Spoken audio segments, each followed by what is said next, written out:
Job calendar పేరుతో నిరుద్యోగులను రేవంత్ సర్కారు నట్టేట ముంచిందని బీఆర్ఎస్ నాయకులు మండిపడ్డారు.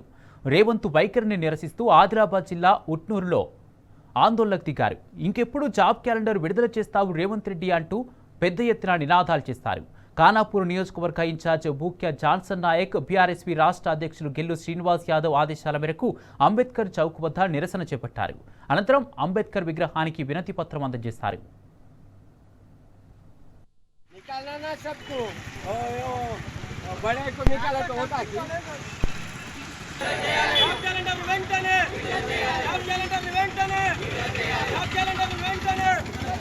సంవత్సరమైన జాబ్ క్యాలెండర్ విడుదల చేయకపోవడం తెలంగాణ కేసీఆర్ గారి నాయకత్వం